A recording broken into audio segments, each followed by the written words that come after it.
सिद्धेभ्यः। जय श्री ओम नमः सिद्धेभ्यः। मंगलम भगवान वीरो मंगलम गौतमो गणी मंगलम कुंद कुंदार्यो जैन धर्मोस्तु मंगलम।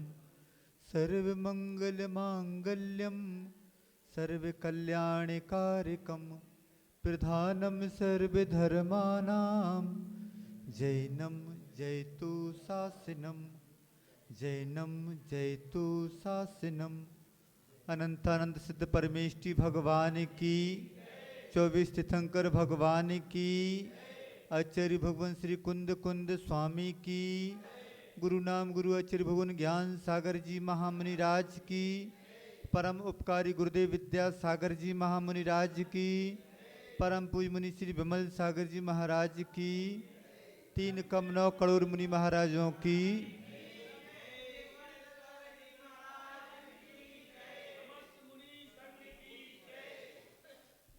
एक शब्द आता है इंग्लिश में, आई वॉन्ट पीस।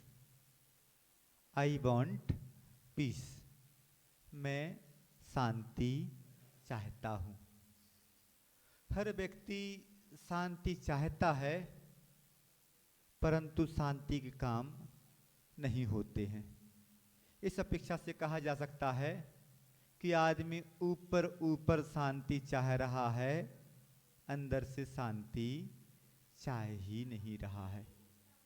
संसार में जितने भी प्राणी हैं, चाहे वह त्रिंच गति के जीव हों, चाहे वह नरक गति के जीव हों, चाहे वह देवगति के जीव हों अथवा मनुष्य गति के जीव हों, सभी जीव शांति चाहते हैं। शांति चाहना और शांति के काम करके शांति को प्राप्त हो जाना बहुत अंतर हो जाया करता है। यदि हम ऊपरी ऊपरी शांति चाहें और शांति के काम ना करें तो क्या हमें शांति प्राप्त हो सकती है? नहीं, हमें शांति प्राप्त नहीं हो सकती। आचार्यों ने कहा है शांति 2 प्रकार की होती है, एक तात्कालिक शांति और एक त्रकालिक शांति, या अपन बोल सकते हैं आत्मिक शांति। जब तक हमारे जीवन में तात्कालिक शांति भी नहीं हो, त्रकालिक शांति की बात छोड़ो, तब तक हम जो सुख प्राप्त करना चाहते हैं उस सुख को प्राप्त नहीं कर पाते। आज के समय में व्यक्ति सुख के साधन जोड़ रहा है, परंतु उनसे सुख की प्राप्ति नहीं हो पा रही है। क्यों नहीं हो पा रही है? क्योंकि उसके जीवन में शांति नहीं है। जब तक हमारे जीवन में शांति नहीं रहेगी, कितनी भी क्रिया क्यों ना कर ली जाएं, एक बुंदेलखंड में कहावत आती है, रात भर पीसो और पारे में उठाओ। बस वही हो रहा है हमारे साथ कि रात भर पीसो और पारे में उठाओ। जितनी क्रियाएं हो रही हैं सुख सुख सुख के लिए हो रही हैं, सुख शांति प्राप्त करने के लिए हो रही हैं, परंतु हाथ में क्या आ रहा है? हाथ में कुछ भी नहीं आ रहा है। यदि हमें शांति प्राप्त करना है तो हम कहाँ जाएं? आप लोगों को शांति प्राप्त करनी है, इसलिए अजितनाथ भगवान के दरबार में आप लोग आ गए। अब यहाँ पर आए और यहाँ से चले जाओगे, फिर उसी राग रंग में रम गए तो क्या शांति प्राप्त होगी? नहीं। शांति प्राप्त करना है तो शांति है कहाँ? तो कहा जाता है शांति हमारे अंदर विराजमान है। अब हम बाह्य साधनों में शांति ढूंढें और शांति अंदर हो तो हमारी स्थिति तो ऐसी है कि एक व्यक्ति ट्रेन में जा रहा था और बहुत रो रहा था। बाजू में एक दादी माँ बैठी हुई थी। उन्होंने सोचा कि कोई दुख आ गया है, इसलिए वह व्यक्ति रो रहा है। दादी माँ का प्रेम जैसा होता है ना, दादी माँ वैसे ही प्रेम उड़ेल रही हैं उस बच्चे के ऊपर, उसको समझा रही हैं, क्या हो गया बेटा, परंतु वह व्यक्ति रोए जा रहा है, रोए जा रहा है, किसी बात को समझ में नहीं आ रही उसको। तो दादी माँ को लगता है बहुत बड़ा कष्ट आ गया होगा इसके ऊपर, तभी यह रो रहा है। तो जैसे ही दादी माँ ने कुछ उसको सांत्वना दी, वह व्यक्ति कुछ शांत सा हुआ, बोला बेटा, दादी बोलती है क्या बात है?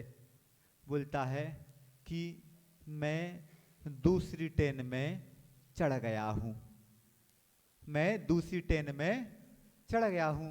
तो दादी माँ ने कहा कि इसमें कौन सी बताएं अचंभे वाली बात है, रोने वाली बात है। आगे स्टेशन पर उतर जाना और वापस दूसरी ट्रेन में चढ़ जाना, अपने गंतव्य पर जिस ओर जाना है उस ओर तुम पहुंच जाओगे। वह व्यक्ति फिर रोने लगता है। दादी माँ बोलती है क्या बात हो गया, हो गई? तो वह व्यक्ति बोलता है मैं बहुत आगे से इसी बात को सोच रहा हूँ कि ट्रेन से उतर जाऊंगा और दूसरी ट्रेन में चढ़ जाऊंगा, परंतु यहाँ पर हमारे लिए सीट मिल गई है, सब व्यवस्था मिल गई हैं, आगे ट्रेन में कुछ व्यवस्था मिलेगी या ना मिलेगी, ये सोच सोच कर मैं इस ट्रेन से नहीं उतर पा रहा हूँ।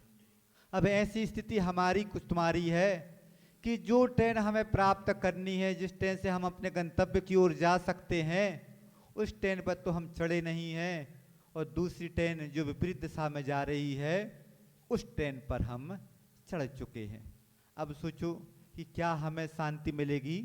नहीं, ऐसी अवस्था में हमें शांति प्राप्त नहीं हो पाएगी। यदि शांति प्राप्त करना है तो हमारे अंदर से कुछ बदलाव आना चाहिए। यदि अंदर से कुछ बदलाव नहीं आ पा रहा है, वही 4 कसायों में, उन्हीं 5 पापों में लिप्त हैं, वहीं अशुभ कसायों की, अशुभ लिस्या की ओर हमारी दृष्टि हो जा रही है, अशुभ कसाएं बार बार व्यक्त हो रही हैं, तो क्या ऐसी स्थिति में हमें शांति प्राप्त हो सकती है? नहीं, ऐसी अवस्था में हमें शांति प्राप्त नहीं हो सकती। एक बाबा जी थे, उनका नाम था शांति प्रसाद। क्या नाम था? शांति प्रसाद। परंतु बात बात पर उनको गुस्सा आ जाया करती थी। एक व्यक्ति आके बोलता है कि क्यों बाबा जी, आपका नाम क्या है? तो बाबा जी बोलते हैं कि मेरा नाम शांति प्रसाद है। वह व्यक्ति 2-4 मिनट बाद फिर पूछता है क्यों बाबा जी, आपका नाम क्या है? तो थोड़े गर्म होकर बोलते, सुना नहीं, मैंने बता दिया, मेरा नाम शांति प्रसाद है। 5-10 मिनट बाद फिर वह व्यक्ति पूछता है क्यों बाबा जी, आपका नाम क्या है? मैं भूल गया। तो बस बाबा जी आंखें लाल करते हुए बोलते हैं कि एक बार सुना नहीं, मेरा नाम शांति प्रसाद है। तो वह व्यक्ति बोलता है कि बाबा जी आपका नाम शांति प्रसाद होगा, परंतु अभी तो आप ज्वाला प्रसाद बने हुए हैं। बस ऐसी स्थिति हमारी है कि हमें अपने विचारों पर, अपनी क्रियाओं पर यदि ध्यान नहीं दिया तो हम भी शांति प्रसाद से ज्वाला प्रसाद बन जाएंगे।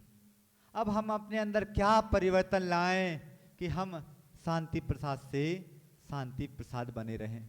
शांति हमारे अंदर है, परंतु यह शांति प्राप्त होगी कैसे होगी? जो व्यक्ति जितना जागृत रहेगा उस व्यक्ति को उतनी ही जल्दी शांति की प्राप्ति हो जाएगी। हमें अपनी प्रत्येक क्रियाओं पर ध्यान देना है कि क्या हमारी वह क्रिया शांति की ओर जा रही है या अशांति की ओर जा रही है। यदि हमारी वह क्रिया शांति के लिए हो रही है तो हम अपने आप उस अंदर से शांति को प्राप्त कर सकते हैं, और यदि हमारी वह क्रिया अशांति को लेकर हो रही है तो ऐसी क्रिया क्यों हो रही है, इस ओर यदि हम देख लें तो बहुत कुछ हम उस शांति को प्राप्त कर सकते हैं। हमारे जीवन का एकमात्र लक्ष्य हो कि मुझे शांति प्राप्त करनी है। जिस व्यक्ति का ऐसा लक्ष्य होगा कि मुझे शांति प्राप्त करनी है, कहा जाता है कि कहूँ न सुख संसार में, सब जग देखो छान। यह बात किसके लिए की जा रही है? यह बात उस व्यक्ति के लिए की जा रही है कि जो चार संज्ञाओं के वशीभूत हो गया है, परिग्रह के पीछे भाग रहा है, क्रोध मान माया लोभ में लिप्त है। उस व्यक्ति को कभी भी कहीं पर भी संसार में सुख की प्राप्ति नहीं हो सकती। यदि हम अपने आप में संतुष्ट हैं, अपनी इच्छाओं का दमन कर रहे हैं, किसी व्यक्ति के प्रति किसी प्रकार की ईर्ष्या भाव नहीं है, द्वेष भाव नहीं है, तो यह सब कैसे हमारे अंदर की ही विचारधारा से ऐसा बात बनती है। यदि हमारी क्रिया समीचीन हो रही है तो हमें सुख की भी प्राप्ति इस संसार में हो सकती है और शांति की भी प्राप्ति हो सकती है। बस यह आपके ऊपर है कि आप क्या प्राप्त करना चाहते हैं। शांति प्राप्त करना आपके हाथ में है और अशांति प्राप्त करना भी आपके हाथ में है। तो जो यह सूत्र है आई वॉन्ट पीस, यदि हमारे जीवन में उतर जाए तो शांति कहीं बाहर नहीं है, हमारे अंदर ही है। आपको यह शांति की प्राप्ति हो, इसी भावना के साथ अहिंसा परमो धर्म की जावाणी के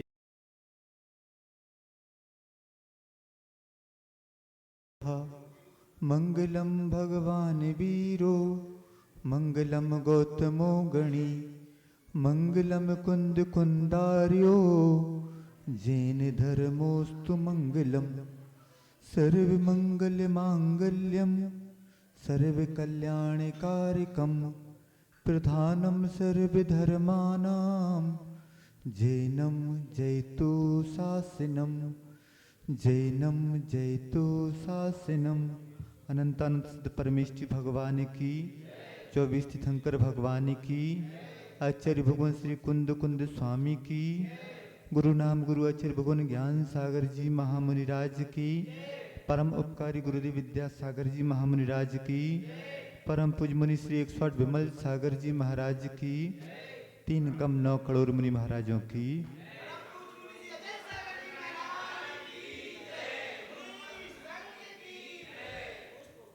आचार्य श्री ने एक हाइकु लिखा है, जुड़ो न जोड़ो जोड़ा छोड़ो, जोड़ो तो बेजोड़ जोड़ो। जोड़ो न जोड़ो, जोड़ा छोड़ो, जोड़ो तो बेजोड़ जोड़ो। इस हाइकु में आचार्य श्री ने पूरा अध्यात्म उड़ेल दिया। हमारा जीवन कैसा होना चाहिए इस ओर हमारी दृष्टि जा ही नहीं रही है। हम वह जोड़ने में लगे हुए हैं जो छूट जाना है। तो वह जोड़ना कितना कार्यकारी है। माना कि आप लोग ग्रस्त हैं, जोड़ना जरूरी है, परंतु उस जोड़ने में यदि हमारी अत्यधिक आसक्ति है तो जिस वस्तु से हमें जुड़ना चाहिए उसको हम भूल चुके हैं। हम जुड़ रहे हैं 24 घंटे, किसको जुड़ रहे हैं, किस उद्देश्य से जुड़ रहे हैं, यह हमें ज्ञात है ही नहीं। बस आदमी पैसे के पीछे भाग रहा है और पैसे के पीछे भागते भागते दम भी तोड़ देता है। अब आचार्य महाराज क्या बोल रहे हैं, जुड़ो ना जोड़ो। हम उस वस्तु को जोड़ रहे हैं और उस वस्तु से जुड़ भी रहे हैं।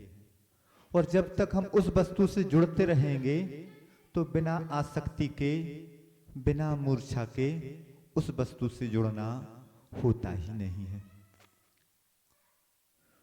जुड़ो न जोड़ो, जोड़ा छोड़ो। जो हमने जोड़ लिया है उसको छोड़ना शुरू कर दो। दान कब दिया जाता है, जब हमारी उस वस्तु के प्रति आसक्ति नहीं रहती, मूर्छा के भाव कम हो जाते हैं। दान देने से हमारे मूर्छा के भाव कम हो रहे हैं। जब तक आप पैसे को सब कुछ मानते रहोगे, जो व्यक्ति पैसे को सब कुछ मानता रहेगा वह व्यक्ति बहुत कुछ कम मजबूरी में, चंदा के रूप में या ख्याति पूजा लाभ के रूप में उस पैसे को देगा। परंतु कर्तव्य समझकर हम अपने 6 आवश्यकों का पालन करते हुए यदि दान देते हैं तो जहां मूर्छा में कमी आती है वहीं पर दान दिया जाता है। दान के स्थान बताए गए हैं। उस दान के माध्यम से सच्चे देव शास्त्र गुरु के प्रति जो हम दान समर्पित कर देते हैं, पैसा आदि का सदुपयोग करते हैं, 4 प्रकार के दान आदि करते हैं, उसके माध्यम से कहा जाता है परंपरा से मोक्ष की प्राप्ति भी हो जाती है। अब आचार्य महाराज आगे क्या बोल रहे हैं? अच्छे से बोल रहे हैं, जोड़ो तो बेजोड़ जोड़ो। अभी तक जोड़ वाला ही जोड़ हम जोड़ रहे हैं, और जुड़ना कैसे है, किस कैसा क्या जोड़ना है? तो बेजोड़ हमें जोड़ना है। भगवान के प्रति आस्था, भगवान के प्रति पूजा, श्रद्धा भक्ति आदि, वह है बेजोड़ जोड़।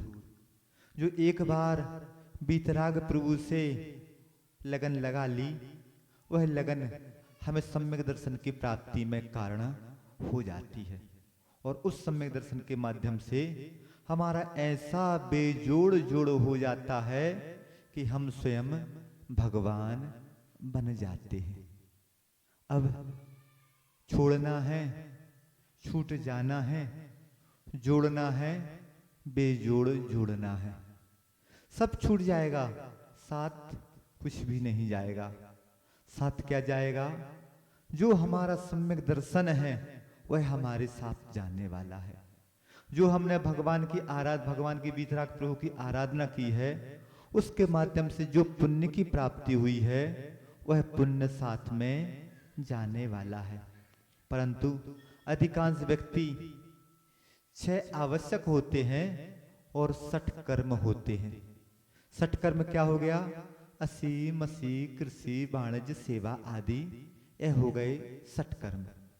और 6 आवश्यक तो आप लोगों को ज्ञात है ही हैं कि देव पूजा, गुरुपास्ति, स्वाध्याय, संयम, तप, दान आदि, ये हो गए 6 आवश्यक।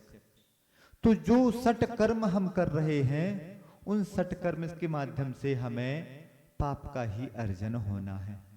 और जो 6 आवश्यक कर रहे हैं, उन 6 आवश्यक करने के माध्यम से हमारे उस पाप का मार्जन होता है, पुण्य का अर्जन होता है। अभी हम बहुत कुछ पुण्य जोड़ रहे हैं, जोड़ते भी हैं, परंतु हमारा वह पुण्य कैसा होता है? तो हमारा वह पुण्य पापानुबंधी पुण्य होता है, पाप के अनुबंध को लेकर पुण्य होता है। यदि हम सच्चे देव शास्त्र गुरु की आराधना करेंगे तो वही पुण्य हमारा पुण्यानुबंधी पुण्य होगा। अब सोच लीजिए कि हम कर क्या रहे हैं, हम अपने जीवन को किस दिशा की ओर मोड़ रहे हैं। जब सब कुछ छूट जाना है तो उसको जोड़ने में हम कितने अपने जीवन को, यह बोलना चाहिए कि बर्बाद करना ही हो रहा है। यदि कोई व्यक्ति 10,000 रुपये कमाता है तो 10,000 रुपये कमाने में संभवतः किसी को पूरा 1 महीना लग जाए और किसी को 1 दिन में भी कमा सकता है। तो यदि जिस व्यक्ति को जितना भी समय लग रहा है, तो हमारी बहुमूल्य श्वासें, हमारा आयु कर्म हमने उस पैसे को कमाने में लगा दिया। अब सोचो कि उस पैसे को कमाने में हमने लगा दिया, और उस पैसे के माध्यम से यदि उस पैसे को हमने पाप में खर्च किया तो हमने अपनी 1 महीने की आयु को पाप में खर्च कर दिया। अब यदि घर गृहस्थी में है, पैसा कमाना आवश्यक है, जितना हमें अपने लिए आवश्यक है उतना पैसा कमाओ, साथ में दान भी दो। आचार्य महाराजों ने हमारी संपत्ति का भाग, उन्होंने जो सही अर्थशास्त्र है वह बता दिया। क्या बता दिया? आगम में उल्लेख कर दिया कि आप जितना भी कमाते हैं सबसे पहले उसके 4 भाग करो। 4 भाग में क्या करना है? 1 भाग हमें खर्च करना है, 2 भाग खर्च करना है, 1 भाग हमें अपनी बचत करना है, और 1 भाग का दान करना है।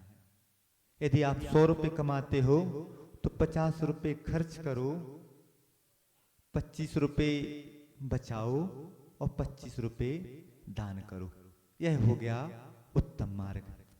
मध्यम मार्ग आ गया तो उसमें फिर बोल दिया कि आप 4 नहीं 6 भाग कर लो। 6 भाग में 3 भाग आप अपने ऊपर खर्च करो, 2 भाग बचत करो और 1 भाग दान करो। यदि व्यक्ति इतना भी ना कर पाए तो फिर आगे व्यवस्था दे दी कि आप अपनी कमाई के 10 भाग करो, उसमें